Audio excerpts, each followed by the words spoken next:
NIL Now with Lauren Sisler and Kevin Jones. If you want to learn more about name, image, and likeness, you need to go to The Source. The NIL Now podcast from Headline Studio and Reddit highlights the biggest storylines with comments from key guests in the college and high school NIL space. NIL is not a cherry on top. It needs to be thought about as a part of these young men and women's future to, further their careers. You should be able to leave college with something. Subscribe to NIL Now on Apple, Spotify, Google, or wherever you listen to podcasts.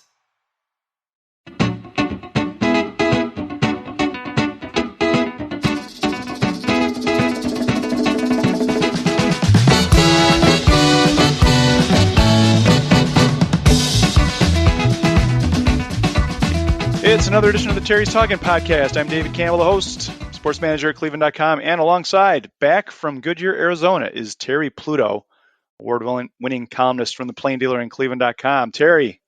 Hello there, How was your trip? It was really nice, and it's even better to go on somebody else's money. That's right. It's always the best way to go. Yeah, it is. So that certainly makes it nice. But no, I've always enjoyed spring training, and Arizona makes it even better. So we are back. We could talk baseball. We got Browns are signing guys left and right. Yeah, let's do it. The Cavs are really good. I mean, they're really good. I hope people could get that through their head. They're really good. They've won more games than last year. They're on their way to winning 50 games. And all right, David, the last Cavs team to win 50 games without LeBron James was 1998? No, that's the last time they made the playoffs without LeBron James. All right, what year was it then? Because I covered it, 93. Lenny Wilkins' last year, 92, 93. I think they won like 53 or 54 games. That's a good trivia question. Yeah, and also, and we'll do it, but as we talk about the different things about the Cavs, just remember this. There's two franchises. There's the Cavs with LeBron and without LeBron. And so when you're comparing these guys in this group, as we will talk about, this is the Cavs with no LeBron. All right, we'll get into the Cavs. We've got some good stuff to talk about with the last few letters we're going to read about people playing sports against notable athletes in their younger days. Yes. I guess let's start with the Guardians, Terry, since you just got back. Mm-hmm. Give us like a 10,000-foot view of the state of the Guardians from what you saw out there. You saw some games. You talked to a lot of people. Mm-hmm. How do you feel about this team going into the season? Really good. Other than, I still think the bottom of the rotation is a concern. Now, Plesac was terrible the game that I saw. The next game, he finally pitched well. I think he pitched 6 innings and did pretty well. Bieber looked superb, and I do want to talk about him at some lengths, but Bieber really looks great. Well, do you want to get into Bieber right now? Yeah, let's do that. Yeah, let's do that. So I'm talking to him after the game, and I said, "How do you feel?" He said, really good. I'm in a good spot, etc. So, the kind of the spring cliches. And I said, well, how does that compare to last year? He said, I hardly ever felt good last year. I said, really? I mean, you had to pitch through 200 innings, ERA's under 3. He said, it was a struggle most of the year. I didn't feel very fluid. He said, he said, I learned a lot. I learned how to, as he said, is your bad good enough to win? I love that line. He said, when you're feeling bad, is it still good enough to win? And I learned how to do that. He said, but I never felt like my delivery was right, and I didn't feel just that confident like I do right now. So that was interesting. And then I went and talked to some other people about that. So you know how pitching is, Terry. There's health and there's mechanics, and a lot of times your health can affect your mechanics. Mm-hmm. Did you get the sense there was kind of this tug of war going in Shane Bieber's head between like, all right, how am I feeling today? What do I have to tweak in terms of my delivery? I mean, did he talk about that, or what was kind of the biggest struggle for him? Was it mental, I guess? I think most of it was mental. Now, he said that his delivery finally is where he likes it to be. I talked with Carl Willis about it. He said, well, first of all, I said Shane's a perfectionist. And he said, so he's really always looking at, the video on that. But he said the other thing about Shane, was he goes, he had a couple games where he really threw well, gave a couple runs of 7 innings. And he says to me, he goes, I don't even know where my arm was at today. I don't know how I got through that game. And he wasn't bright. It was like he's analytical in that. So he said, no matter what the pitcher said, when you came off, he missed 3 months at the end of 2021. And remember, he pitched just a little bit at the end. I think they brought him back for like 3 innings just so he could have a game under his belt before the end of the season and know he's feeling better. But then it's like, boy, my arm doesn't feel right, my shoulder, all that. It runs through the player's head. But, then you turn around, you look at the stats. He didn't miss a start. And he had an ERA, I think, 2.9. And so we were talking about velocity. Now, his velocity has dropped from almost 94 in his Cy Young year, which is 20, to like 93, to last year it was 91 point something.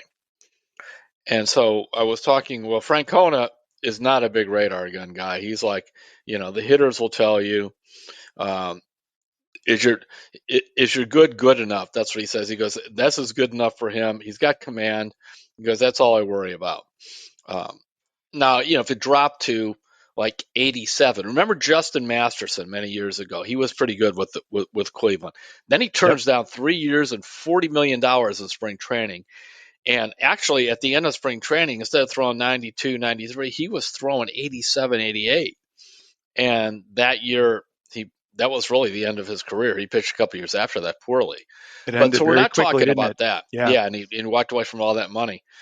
So, but that's not the case with Bieber. So I was talking to Carl Willis about this, and I said, well, what about the velocity? He goes, look, you like to have velocity. By the way, what do you know? I was surprised. What is the average Major League fastball right now? 91? 93. Oh. It's up to 93. These guys are throwing harder and harder all the time. Willis said, he goes, we have all these analytics. And he said that the spin rate thing, he said, I'm not going to get all technical about it. He says, but if you're a hitter, Shane's fastball and the spin on his breaking ball is not that different. And he says, so it plays faster. And his breaking ball is so good. These guys, he throws a cutter, he throws a curve, all that. So they're looking at that. So in other words, bottom line is he feels really good. His ERA, I think, is 1.6 in spring training. And he looks terrific. McKenzie looks good. I didn't see Quantrill because he was pitching for Canada or wherever he was pitching for. I saw Savali, and I'm concerned. I didn't think he was throwing all that great. That's the game he took a line drive off his foot and continued to pitch and said he felt well. I'll be curious to see next time out. Of course, the thing about Savali, he doesn't have overwhelming stuff anyway. And Plesac, to me, is just a run-of-the-mill guy. So then you're talking about, Connor Pilkington and Hunter Gaddis and these guys that are Xavier Curry, who are right below that because they don't want to get to like Gavin Williams and Tanner Bibby just next. So that's the one area of concern. But the rest, Quan was hitting. Brennan's been hitting. Arias looks terrific. Jose is Jose. Bell, you could tell Bell's got a lot of power, and Bell's can be very slump prone. That's a big swing we're looking at there. And that could go. The odd one to me was Oscar Gonzalez. And I'm a big Gonzalez fan, but I have to admit I was concerned because last time I looked, which was like 2 days ago, he had like 36 at bats. He was batting like 180. He had no extra base hits. He wasn't striking out that much. It's just like what I saw. He just wasn't hitting the ball very hard. Now, I don't know what to make of it. Huh. Yeah, he made a lot of contact. It wasn't he was making, but it just was ground balls to short and pop-ups and fly balls. And it always bothers me some because Arizona, you should hit in Arizona. The ball doesn't spin very well and the ball carries. Last I looked, Myles Straw is well over 300. Yeah. So Terry, a lot of the same guys are back from the team that won the division last year. And I wanted to talk for a minute about Triston McKenzie, who you mentioned, and Myles Straw. I was really interested in what McKenzie had to say. A lot of people think pitchers go to spring training, they stretch their arms out, they try and get some guys out, show what they can do, and then they go into the regular season. But like Triston McKenzie really talked to you about how 1 year has completely changed the way he is thinking about spring training this time around as opposed to past years, and why that could make a big difference when the season starts. I found that really interesting. Why don't you talk about that for a second? We forget about the fact that these guys, especially in baseball, where they send you up and down to the minors a lot, the other sports don't have that. It preys on your mind. I mean, I guess probably the only guys that are close to it are kickers, because they always say there are a couple bad kicks from being called in the office and let go. Granted, it's not like they let you go in baseball. They just send you to Columbus and bring you back. And send you to Columbus, like in 2021, McKenzie made 4 trips to Columbus and came back. His ERA was well over 4. So he went to spring training. They're talking about him being in rotation, but he knows he just made 4 trips to Columbus. And I better look good right now. And this is not a time to like perfect the breaking ball or anything. I'm going right at him. He made the team. He had a good year. So this year, now unlike some guys who think they always have to have a new pitch or something, McKenzie's not that kind of guy. But I think it's like early on, he was just working on his arm strength and just feels more comfortable. He's a very thoughtful young man. I mean, he's impressive when you talk to him, and his view of the game. The coaches love him. So and I saw him throw really well. He was throwing 95 to 97. His velocity from say that spring of 2021, the year he went up and down a bunch of times. I remember he was throwing like 90 to 92. He's so tall and thin. He's just getting stronger. And I think they're working with him on sort of getting more torque in his legs. So you got McKenzie, you got Bieber, you got Quantrill, who I believe in quite a bit. And to me, you got 2 question marks. And then Myles Straw, Terry, we saw him kind of being the second leadoff man batting at the bottom of the order, and they are really trying to get him to be more aggressive and not take strikes so early in the count. And they're telling him basically go up there swinging and make things happen and don't be so tentative. And did you see him taking that to heart when you were out there? It seemed like it, but I'll feel better, David, when I see it playing for real. But yeah, I mean, the other thing that's amazing about Straw is out there you see some really bad outfield play because the sky is almost eye-piercing blue. The wind blows like crazy, and the ball gets up there and looks like a black dot. Very serious. I remember one time, it was a long time ago when I covered the Tribe back in the early 80s, and we'd play some pickup baseball and things or just hit fly balls. And that's where I ran into the wind and black dot thing. It's like, I mean, I wasn't great, but I played in high school. I played a year of Division III baseball in college. And I'm like, wow, you really got to work at this. Meanwhile, these guys are having trouble. And Straw's there's a rocket hitting the gap. Off he goes, turns his back, turns around, catches it right at the wall, throws it out. One time Oscar got in his way, and he just cut right in front of Oscar. It's like, just leave. You don't know what you're looking at, I mean, he really does. I mean, Francona says when the ball's hit to the outfield, it's an out with that guy. And if you look at Straw's career, even right now with the last year already at 221, his career batting average is 247. I mean, not great. And he's certainly like a higher OPS than what he's got, which is 635. But it's not like this is a guy that, is never going to get a hit.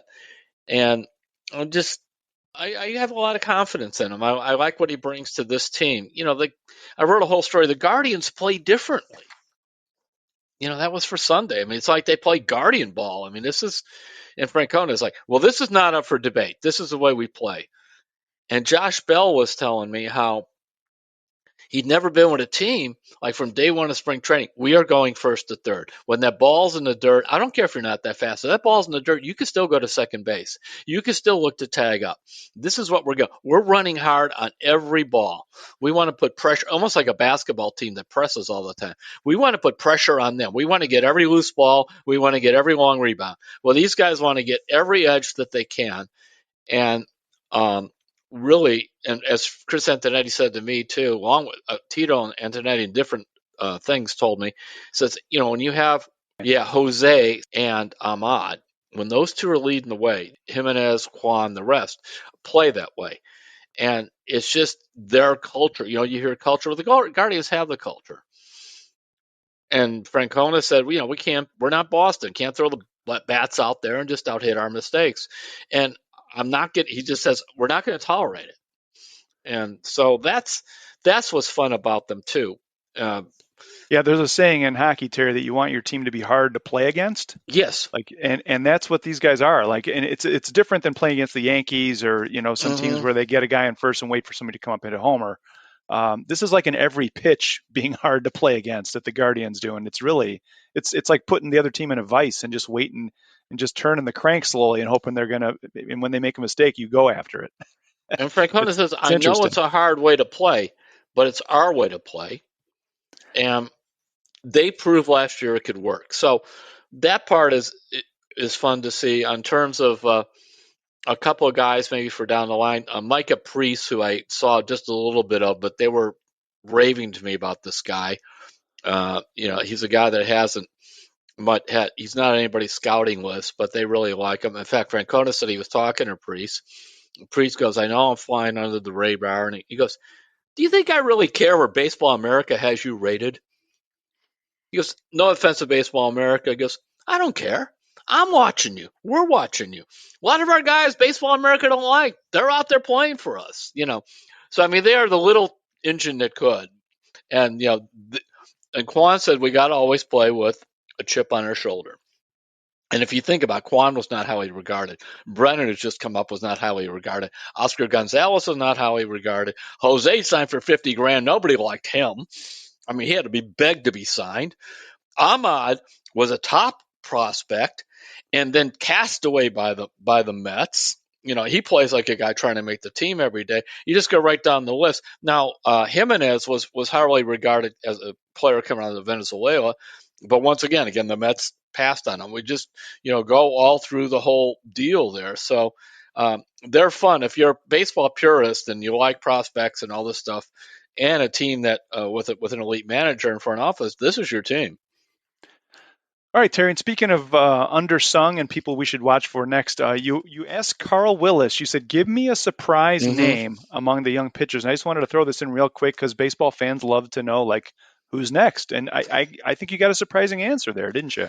Yeah, Tim Herron was the answer. And I actually saw Tim Herron in a minor league game in 2021. It was 2020, because it was right before baseball shut down.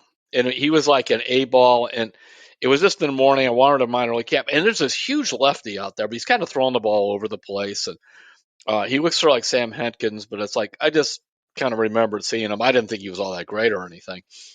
But he says Tim Herron. And if you look it up, he's a guy that's they like to get these big lefties that throw hard and put them in the bullpen, give him 2 pitches. He's got 5, by the way, which they want to get rid of those. There should be a rule that if you have 5 fingers on your hand, but you shouldn't count the thumb. In other words, if you're a pitcher, 4 is more than enough. And so I'm talking to Herron. I said, well, you weren't highly regarded. And he said, well, I was picked in the 29th round. They don't even have 29 rounds anymore. He was the 888th pick or something out at University of Indiana. But Francona likes him too. So he may make the team, or if not, he may come up fairly soon. I think it depends some on how Henkins is doing. They said he's come back close to pitching, but we'll see. Yeah, and I thought it was interesting. Tito told you that sometimes players from northern schools take longer to kind of get it together because they can't play year round like people in Georgia or Florida can, which I'd never even really thought of, but I guess it's true. So yeah, it is. And also they're just, even though these teams in the Big Ten will take a southern trip, they're getting rained out more and everything else in the spring. Now you still have these summer leagues where they go and play the Cape Cod League and the Northwest League and some of these others. But I do think it's a difference. As a high school baseball player in Northern Ohio, I don't know how many times at Benedictine or whatever we were rained out, or you played and it's 42 degrees and just, or the field's a mess and you have to scrap the game. Well, it was at lunchtime. We used to go out and help the coach fix the field. So it's a much different where you're at some elite program in Sarasota, Florida or something. Yep. All right, Terry. Well, it's hard to believe, but the season opener, we're taping this on Tuesday, March 21st, and the season opener is only 9 days away on Thursday, the 30th. The Guardians are at Seattle for a 10-10 first pitch. And then a week later, on Friday, they'll be back for the home opener. So it's going to be here really quickly. So that spring training really went fast. So, all right, you want to talk some Cavaliers? Yes. Let's do it. All right, so the Cavs are 45-28, still locked into that fourth spot in the East. And it looks like they're on a collision course with the Knicks maybe in the first round, but things can change. There's a lot of basketball to be played. I know this is something that we've kind of talked about on past podcasts, Terry. Like, how good are the Cavs? And are they underrated or overrated? Or I don't know. What would you feel about when I answer that question? I think expectations are too high for them locally. And by them being underrated, I think fans are underrating what they have done already. It's almost like they're taking it for granted. Okay, maybe because of the LeBron effect. When they brought LeBron in, they bring the star in, and instantly they go from, I forgot how many games they won the year before, I think it was 32, to winning over 50 and going to the finals. But Donovan Mitchell's not LeBron in his prime. If he were, Utah never would have traded him. They would have kept him. He's very good. He's a star, and he might even be the second best player that I've seen in a Cleveland uniform to LeBron. But the gap is huge between those two. And so I'm looking at the fact that they have already won more games than a year ago. And as we mentioned before, the last Cavs team, this team's on its way to perhaps winning 50 without LeBron, was back in 92, 93, the Larry Nance, Brad Daugherty, Mark Price group. And they've been able to keep their defense up all year. It's encouraging that they're finally getting some stuff out of LeVert now. And they've been winning some games without Jared Allen. Garland's had a good year, but he's had a year with the eye problem and some other stuff where he's been hurt. It hasn't been a perfect year for them in terms of injury, and yet they're on their way to 50 wins. It's hard to win 50 games in the NBA. So you think they're underrated nationally, potentially? I don't know what nationally thinks. I'm just saying with the fans here, yeah, they've kind of jumped from, gee, isn't it nice to be maybe making the playoffs, to, oh, well, they got to get to the Eastern Conference Finals or something like that. Right. And I just don't see that. I think they're still a team that's growing. The people get tired of hearing that the starting lineup is 26 and younger, but it's 26 and younger. That's what it is. And the NFL punishes youth, and it's extremely hard to get a young team to play the type of defense the Cavaliers play. That's a tribute to, one, the type of players they drafted for Kobe Altman. Secondly, the relentless messaging from J.B. Bickerstaff. I like coaches and managers like Francona's got his messages and JB's got his that are consistent, because a lot of times these guys keep trying to change their messaging all the way along, because it's a saying in coaching or teaching, you get what you stress. And if you keep stressing this, you'll get it, especially if you could hold people, I say hold them accountable. But basically, you see times when he's throwing Lamar Stevens and Okoro. I've even seen them out there together a couple times. That's a little frightening because who's going to score? But he's sending a message. Yeah, and the message has been straight from JB before they started winning like this. He walked in to replace John Beilein. He started with it when they were ranked 30th in defense out of 30 teams. And then they went to 28th. And then last year they were 5th. And this year, I don't know if they're 1 now or 3, but they're in the top 3. Well, I tell you, as I think fans would like to see this team, they've beaten a lot of teams that are under 500, and they've piled up a lot of wins.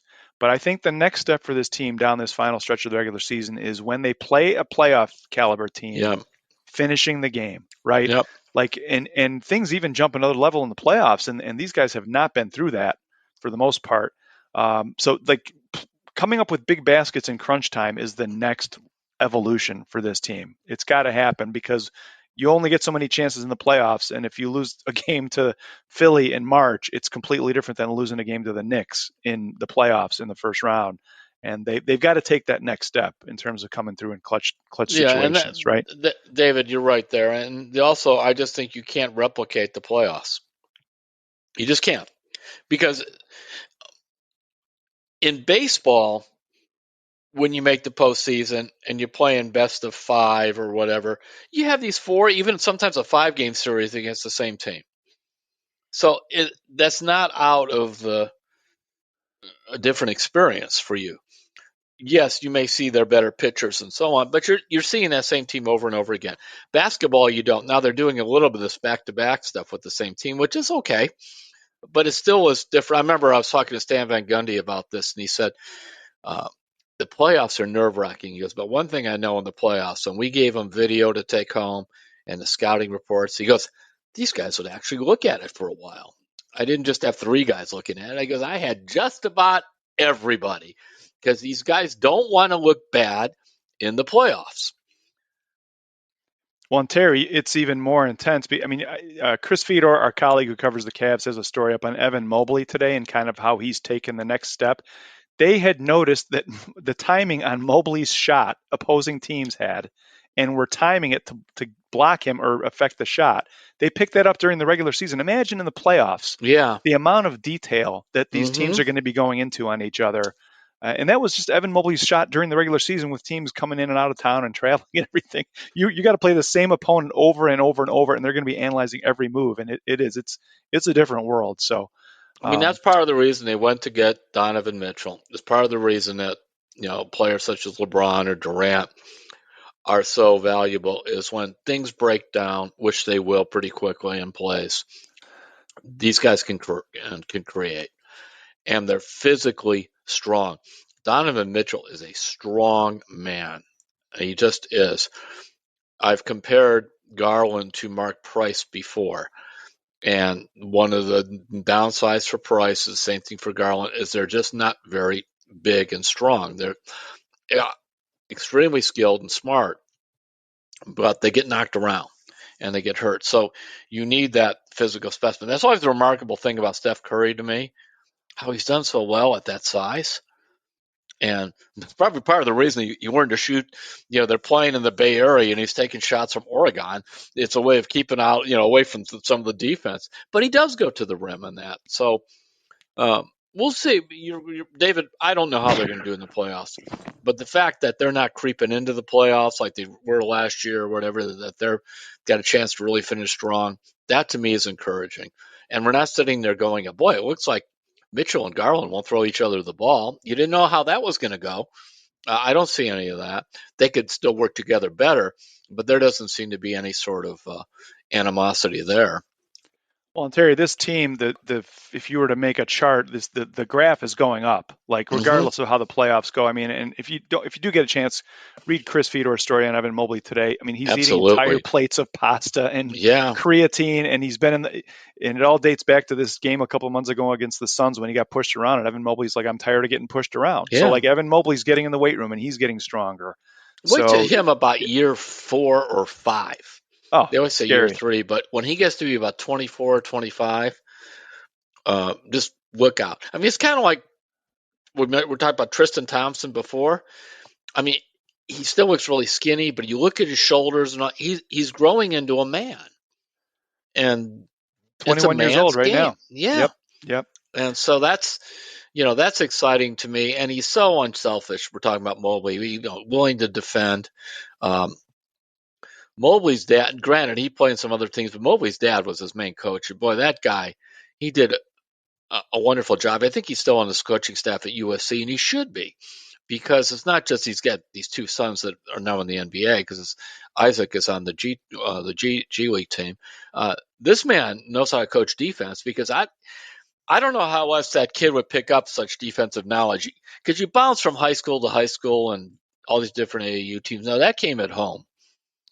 Absolutely. Yep. They don't preach a lot of defense in a lot of the AAU games. It's all about how many points can you run up. So, all right, Terry, you mentioned the Tuesday, Thursday back-to-back at Brooklyn starting tonight for the Cavs. Then they're back home on Sunday against Houston. And then they are next Tuesday at Atlanta. They're back on the road, and that's a 7:30 tip. So, all right, let's take a break, Terry. When we come back, we've got some more emails from listeners about notable people. We're going to wrap up that. I think that'll be the end of this. It was a great idea you had, Terry. These have been really fun to read. Okay. We've got a good Hey, Terry question, and we'll talk about some Browns free agency. We'll be right back on Terry's Talkin'.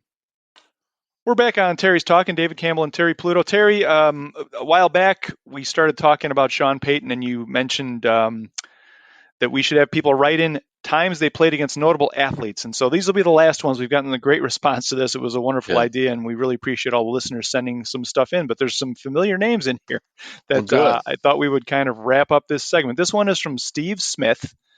And Steve says, "Hey, Dave and Terry, I went to Cleveland State basketball camp in 6th grade. Larry Chiat ran the camp. Somehow I got on a team for 3-on-3, and Brad Sellers, who was then a 6'10" high school sophomore at Warrensville, was on our team. Basically, all we did was never shoot but throw it up to Brad. We never got close to losing." And this one is great. "I went to Walsh Jesuit and was home in Cleveland, and we decided to go to the Walsh versus Lake Catholic game. My younger brother, who played QB at Walsh, and I went down to see our old coach and teacher, Jerry Raridan. Someone asked if we could work the chains, and we agreed. Mike Vrabel was on Walsh, and Joe Juravicius was on Lake Catholic. Wow. So the chains were on the Lake Catholic side, and I heard something I will never forget. A coach or member of their staff said, 'I don't know why everyone thinks this Vrabel kid is so great. He looks uncoordinated and slow. He was playing tight end at the time and dropped the pass. 4 Super Bowls later, I always wonder about that.'" And Steve says, "Love your show and sports knowledge. Never miss a podcast." Thanks for that, Steve. Yeah, and Joe Juravicius didn't have a bad career either. So no. Yep. Let's see. Hi, Dave and Terry. This one is from Dan Mills. He says, "Longtime fan of Terry's, and I really appreciate the podcast. I graduated from Chagrin Falls in 1988. During my junior and senior years, we played Hawken 3 times, including once in the playoffs. That Hawken team featured future NFLer O.J. McDuffie. Needless to say, O.J. was great, making impact plays on both sides of the ball. Of the 3 games, we probably played them close to even during one half, and the other 5 halves, they ran all over us. I bring this up because Terry recently mentioned that an elite athlete is in another category of performer, and they're usually very good at several sports. That was the case with O.J. I also had a chance to play his summer league baseball team. In that game, he went 3 for 3 with a walk, a double, and 2 home runs." It's not fair is what you really come up with there. Yeah, although the interesting thing about LeBron could play, he was basically, the one year he played football, he was an all-state receiver at St. Phi. But he came down to Cleveland and before a game tried to take some batting practice. I didn't see it, but people were laughing at it. It was bad. I mean, he did not look like he had done this in his life. And unlike probably every other sport that he tried, it is a different skill set. Absolutely. So, well, thanks for that one, Dan. That's a good story. This next one is from Howard Butensky, and Howard says, "Greetings. This is my contribution. In college at Syracuse in the 60s, we had a pretty competitive intramural softball league among the fraternities. We were playing a rival house in the semifinals and had a decent lead. They loaded the bases, and all of a sudden, there's all sorts of activity on the other side. Dave Bing was a de facto member of their house and just showed up. They took the bat away from whoever was up and gave it to Dave, and he proceeded to hit a shot down the third base line. Our third baseman backhanded the hot shot, stepped on third for the force, and threw home. Our catcher tagged the runner to complete the double play. Pandemonium on our side. The game got a bit testy, but we did win." Wow. Dave was not too affected and proceeded to make us all proud by his work both on and off the court. Yeah, and he was mayor of Detroit for a while, too. That's right. And he had. I think he was one of the few good mayors they had also. So, because they had a run there where some of them were getting into some legal problems, but not Dave. So that was great. So thanks for that. Boy, was he a great player. You talk about a great player lost in NBA history is Dave Bing. Because he played in Detroit, and he wasn't flashy. He was just really good. Yeah, really versatile. I remember seeing some film of him. So, all right, thanks for that one. This one is from Jerry Ragozine. Hope I got your name right, Jerry. As an 18-year-old freshman at Ohio State, me and a couple of high school friends walked across 11th Street to an outdoor basketball court and got in a pickup game. One of my teammates was Herb Williams, who I believed played in the NBA into his 40s. Yeah. My proudest hoops moment was going left baseline and executing the up and under move, scoring on the right side of the rim. Herb sought me out to say, "Great move," and high-five me. Actually, a low five was required since he was 6'11". Love your podcast, guys. And that's from Jerry. Thanks, Jerry, for sending that in. I think that's going to do it, Terry. Right. Those were really good. We're running a little short on time here, so we appreciate everybody sending those in, and it's been some remarkable stories. So, all right, Terry, let's get into the Browns. A big week and a half of free agency for the Browns. They are bringing back Josh Dobbs as backup quarterback. We talked last week about some of the signings they've made. 3 defensive tackles, including Dalvin Tomlinson and Maurice Hurst and Tristan Hill. Agbo Okoronkwo, who's actually going to have a Zoom call with reporters tomorrow at defensive end. Safety Juan Thornhill from the Chiefs. What grade would you give the Browns at this point? It's B plus. That's what I had too. Oh, really? Okay. Yeah. Well, we're boring. All right. B. No, that's okay. Why B plus? I just thought that they figured out what they wanted to do, and they didn't make the big splash. In their mind, Tomlinson's a big deal. A lot of money for a defensive tackle. But I believe that they spent a lot of time with Schwartz going over these players because most of them are on defense, and even a little thing they did like bringing in this guy Ford to help out with special teams for Bubba Ventrone is very important. It looks like that, they're thinking, all right, this is who we are. This is what we need. We got to get better on special teams. Got to get better on defense. Apparently, Schwartz also is a guy who's just not wild about linebackers. But he is wild about the defensive line, all of it, not just the ends. So I think the deal there is give me these good defensive ends, and I'll take care of the running game. I'll scheme it, and I'll use that. We can handle the linebacker situation without spending a ton of money. So we'll see how that works out. But I have more confidence in him saying that than some of the others. So I gave them a B plus, Terry, because they missed on Javon Hargrave. They got priced out of that, and he ended up with the 49ers, which happens, right? But I like how calculated, and everything Andrew Berry and that front office does is calculated. But Tim Bielik, who we work with, he does a post every January where he ranks the positions of strength in the draft. And if you look at the draft this year, defensive tackle was the 5th strongest position in the draft from what Tim has been gathering. Safety was the 9th best position in the draft. Mm-hmm. The top 3, in case you're wondering, were edge, corner, and wide receiver. So the Browns, aside from defensive, they need defensive tackle and safety going into this whole offseason. But the draft is not real strong in those 2 positions. So they went out and got some guys who can help immediately. And I really like Juan Thornhill. I think he's going to be a big upgrade from John Johnson in terms of run support. Juan Thornhill likes to stick his nose in on the run. He loves playing run support, and John Johnson was very inconsistent on that last year. Some days he'd make the tackle, and some games, especially late in games, you'd see him miss tackles, and a lot of big plays resulted. So I think the way they paired this approach, and that's what they do, teams do every offseason, free agency and then the draft. Like, I think they went about this the right way. So that's why I'm giving them in B+. the end, too, David, when you talk about a player, say, well, what's his one skill that stands out in any sport? And when you go back at John Johnson, really, what was it? That's the problem. Yeah. The silence. You go, well, he wasn't bad at this, and this was okay, but there wasn't one thing. And you would like your safety either to be really good.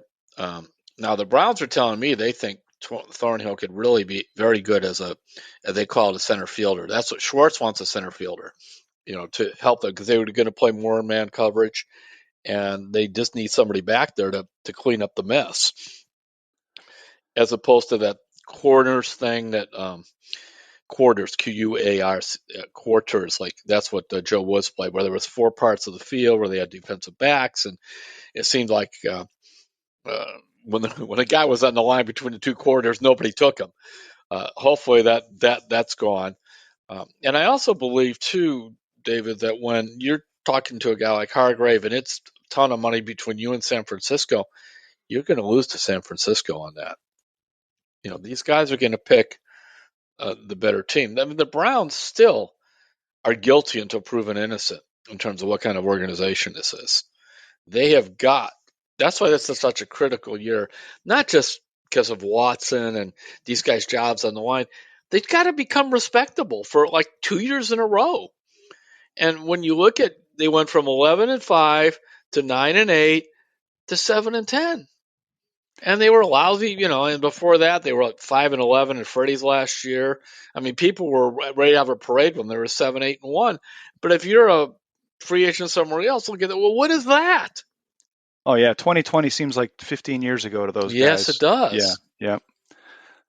All right. So B+ from both of us. And then, Terry, real quick, Josh Dobbs. Good move bringing Josh Dobbs back to back up I Deshaun like Watson. Josh Dobbs, but I actually wouldn't mind my guy that I wanted was Gardner Minshew, but he went to the Colts for $3.5 million. It wasn't just the money; he saw an opportunity to play there. He thinks he could. I've always kind of liked Bridgewater, but he gets hurt. But if you're going to get into the younger guy who doesn't have as much experience, I'd rather have Dobbs than just about any of these other Garrett Gilbert or any of these other guys floating around. But I consider backup quarterbacks important. Of course, this franchise doesn't like to play them, but that's Case Keenum. That horse just escaped the barn again. That's right. We thought the horse was gone. He's back out. The Case Keenum horse. But it's like you need these guys. If you go back, I don't know if they make the playoffs if they play Case Keenum about 5 or 6 of those games instead of Baker running around with one arm, but they win a couple more. All right, Terry. Well, speaking of horses that got out of the barn at one point, Odell Beckham Jr.,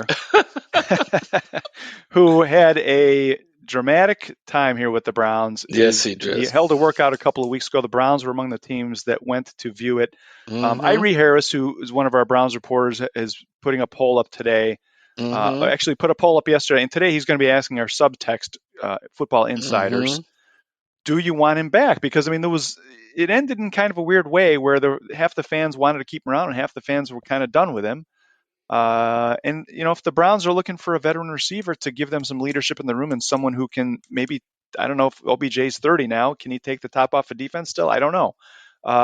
Is it something you would consider? Do you want to bring him back? Do you want to see the Browns bring him back, or would you rather just move on and have them bring in somebody else? All right, David. The last 6 years, there have been 98 NFL games. In those last 6 years, OBJ has played how many? 44? Well, that's optimistic. 53. That was better. 53 out of 98. Okay. 6 years. So if you sign OBJ, what's going to happen? He'll miss a third to a half of the season. With injury, probably, right?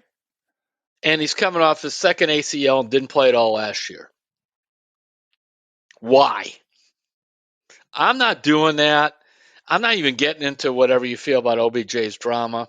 I wrote the column when they made the trade for him that I didn't like it because at that point he'd already missed 16 of the last 32 games. In his middle 20s with New York, he gets hurt. The other thing that is tough for them, this is a John Hart line, the old Tribe GM, used to say, be very careful, don't let a star fall on you. And what he meant was when a guy has had injuries and gotten older, but he still sees himself at that elite level, then you get into all the films like, remember, OBJ's always open, things like that. So, no, I'm not doing this. Find somebody else. Maybe I'm overly optimistic, but I'd like to see them get a veteran receiver in here. But I look at Amari Cooper and Donovan Peoples-Jones, and I look at I still think David Bell's got a chance to be pretty good. You got your tight ends. You got three. Atkins now joins in with Njoku and Harrison Bryant. You got Ford come out of the backfield. You are allowed to throw passes to Nick Chubb. It's within the rules. They can do that. And the quarterback, you'd like to have a guy that could run down the field or whatever, but it's like, that's why I was glad they put the resources into the defense and the rest of this. Now, if Watson plays like he did those last 6 games, I don't care who the receiver is. He was all over the place. If he starts playing like he did at that Pro Bowl level, he's got enough talent here to make it look good. You'd like to add another guy, but I'm just, and the last thing I want to do is bring a guy in who's just had 2 ACLs on the same knee within 3 years. You got to be kidding me. Well, if OBJ's name were David Campbell, and I just rolled out what I just did over the last 6 years, they would just say, oh, he's another guy, bring him in on a 1 year, maybe make good contract, all that. That's it. Yeah, and that's an analytics thing, Terry. I was just going to say, like a lot of times in front offices for various sports, they will take the name off of a guy's stats and profile and say, all right, out of these 5, who are we most interested in? And you're right, the brand name of a guy can go a long way toward biasing a front office, and it happens all the time where people bring in players that probably are, and they overvalue them because of what they've done or who they've been. I forgot who the player was, but I asked Mark Shapiro about him when he was running the Tribe way back when. And he said, I'm not in the business of paying the guys for what they did. I want to pay them for what they could do for me. And he laid out something similar to this. It wasn't quite as far back, but like over the last 3 years, he missed X amount of games. And he said, if his name were Terry Pluto, would you be interested? Well, unlike I will take a 1-year contract at $6 million, Terry. If you see that come with my name on it, be sure to send it my way, and I will sign it quickly. So. According to Pro Football Talk, by the way, OBJ wants like 15 to 20 million. He's out of his mind on that. Yeah, well, the market's going to be what it's going to be. So, all right, so there we go. There's OBJ. All right, you ready for some? We got a good Hey Terry question that we've been saving. You ready? All right, Here we go. This one is from longtime listener of the show, Paul Cosgrove. And Paul says, hey, Dave and Terry, I've read that Miami is thinking of not extending Tua Tagovailoa his contract because they're afraid of his recurring concussion problems. They fear that the next concussion will result in his loss to the team for a minimum of 5 weeks or permanently. The Browns have their own concussion concerns with their stars, and he puts Denzel Ward in parentheses. Guardian helmets, these padded helmet covers, are currently available and are being used in training camps. These helmets reduce the chance of concussions by 33%. Why doesn't the league mandate these helmets for any player with multiple concussions? What do you think? Thanks for that question, Paul. I've not thought about this for 1 second. So you remember when we played, Terry, the helmets were basically a plastic bucket with these like weird canvas straps inside, and now things have really evolved and the helmets are a lot better. But these Guardian helmets, we've seen them, right? They wear them during training camp. I think they were mandatory at practice last season through the second game of the preseason. They're kind of white and they look like a waffle, right? And it just fits over the players not like them. Is that what the deal is? I guess, these things always go to negotiations between the players and the owners. But one thing I was thinking of, do you remember this, Terry? There was a guy named Mark Kelso who was a safety for the Bills in the 90s, and he had a foam Bills helmet, and it had the Bills logo on it and everything, and it sat on top of his regular helmet. I don't know if you remember Mark Kelso. He was a pretty good player for the Bills. But they used to call him Gazoo or Kazoo. You remember from the Flintstones, there was that old alien character because his helmet was so like, bulbous and large. But did it work I don't know. For him? I don't know. There's never really been research done on what he wore. But I don't know. It's an interesting thing. Do you think that they should do something to kind of make these mandatory or have the players wear them in practice? I don't know. What were your thoughts on that? I would like to see them wear it in some exhibition games to see how that goes. Kind of like baseball does, where they try a rule out in the minor leagues and then bring it up. Yeah, I like play that. them in some preseason games. I mean, as long as you know that the one thing, it will not increase the number of concussions. That's for sure. Yeah. So you try them in preseason games and see. My guess is they're probably heavier or more awkward for players. That would be worth checking out in training camp. Why do you like it or not?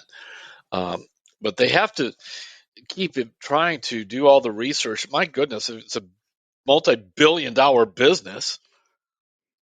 Well, and we've seen so many of the rules for player safety in terms of changing the kickoffs and all that. This seems like it could be a next logical step. But we've seen reporting that I guess the offensive linemen, defensive linemen, linebackers, and tight ends had to wear these Guardian caps during practice, and they saw a 52% reduction in concussions in 22 to 21. So I think your idea is a good one, Terry. Maybe they should try this. I think a more valid thing would be a preseason games, because practice, it all depends on how hard are they practicing. A 52% reduction compared to what? So right. Are they hitting? All that. But this way, a preseason game is sort of played the same way, and you would have the same data because you're still playing, your 60 minutes, and you're running a lot of players in and out. So that would be worth it to me. You have them play the 4, it's now 3 preseason games with them, and then do the data. I love that idea. Thanks for that question. If you would like to send in a comment or question for next week's podcast, you can hit us at sports@cleveland.com. And Terry, you said you ran into a couple listeners of the podcast when you were in Arizona, and you told them to send in questions. So that's the way you can do it, is sports@cleveland.com. Hopefully they'll do that. Okay. All right, Terry, you gave us a great book recommendation last week. It was a March Madness related one about the old UTEP basketball team from the 60s. You got anything you want to throw out this week?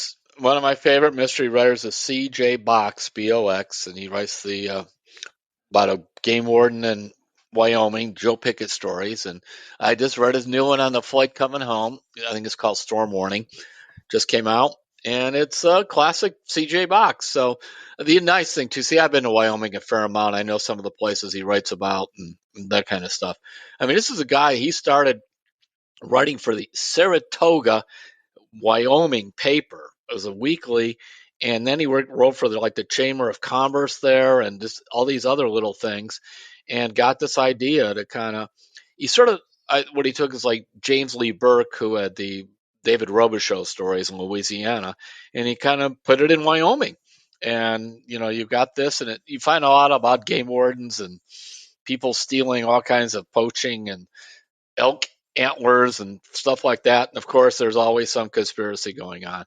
But I love his books. They're easy to read. He writes like a newspaper man. The stuff flows. So C.J. Box, you can pick up any of them, but the new one is good. Storm Warnings, I believe it is. A lot of great newspaper writers over the years who become novelists, and I think you're right. Like the skills translate, the flowing and telling stories and things like that. So I'll tell you one thing, David. Now we're really going over time, but I tried fiction a couple of times. I tried some novels. The hard part for me is when you're in newspapers or just reporting, you're given the plot. And then it's almost like you're given the coloring book and you color it in. Here you're handed the blank page, and moving the plot is really challenging, at least it was for me. So some of the characters, I have some people that know more than me kind of look at my stuff. The characters are good, but the plots are clunky. And so that's, I admire whether it's him or like Michael Connelly was a crime writer for the LA Times and a Fort Lauderdale paper before he began writing the Harry Bosch novels out there. I like some of those too. David Simon, who did The Wire, a longtime newspaper reporter in Baltimore. Yeah, Baltimore Sun, where I worked for a while. So they always say truth is stranger than fiction, don't they? Yeah, it is, and it's kind of hard to. Then it's like also too when you're sort of designing the plot that's like true, you try to change it around. It's just a little fun. It's not easy. It's funky. I remember I've had people say, "Well, if I had as much time to write novels, I could do stuff like John Grisham too." Oh, give me a break. Just like when you're watching golf on TV and you're like, I could do that if I played golf every day too. It's could a different level. Hit the ball half as far as him, so just go away. Give me not what's yes, once in a while you could, but over 18 holes, no. Yep. It's the Grisham principle is forever be known. So, all right, that's going to do it, Terry. You got anything else? That'll do it. Baseball's almost here. We'll be talking more baseball next week, and we thank you for listening. We'll catch you next week on Terry's Talkin'.